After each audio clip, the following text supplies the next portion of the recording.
Hello Mom Light Tribe, welcome back to my second video in the three-part mini video series on the simple and powerful habits that have transformed my health and vitality in mom life, and I hope will do the same for you.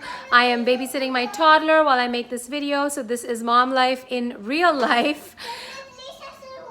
Yes, you can have some water from the kettle, sweetie. Can I have it? Yeah, you can go for it. Momtrepreneur life in real life. But anyway, the second habit, you guys, that has really shifted everything for me is time restricted eating.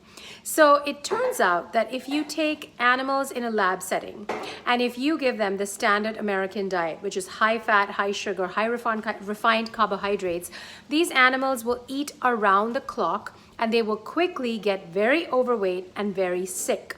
Metabolic syndrome, obesity, etc., etc. If you take these same animals and the same diet, this is what is kind of amazing about this study, but now you restrict the amount of time during which they can consume those same foods, a lot of those debilitating health consequences go away. This has led to the idea that restricting the time during which we consume food can shift our disease burden, our metabolic health, and our ability to lose excess body weight and a host of other functions. So I practice time-restricted eating in sync with the circadian rhythm, which seems to be the way to do it. And the way I recommend that you start practicing time-restricted eating is by making sure that you at least give your system a break for 12 hours overnight. So, Can I drink the fresh water? yeah, you can drink it, sweetie.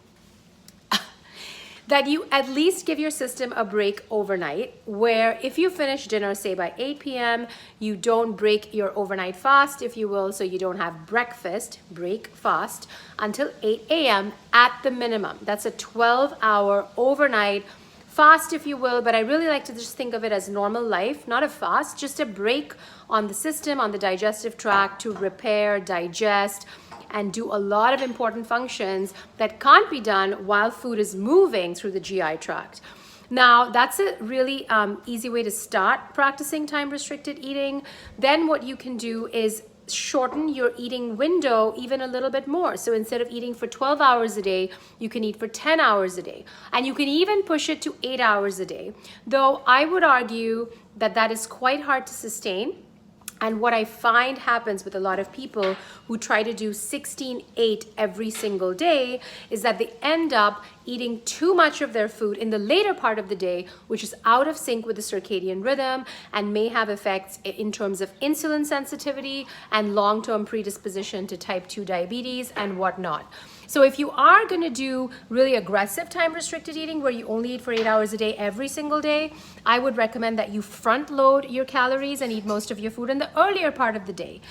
This is really a topic for a whole other video. I just want to give you really the highlights and the headlines in terms of time-restricted eating and how I practice it and how it has changed my life. So my personal practice is that most days in the week, I eat within about a 9 to 10 hour window. I begin eating at about 10 a.m. when I'm naturally hungry for breakfast, and I finish eating by 6:30 p.m.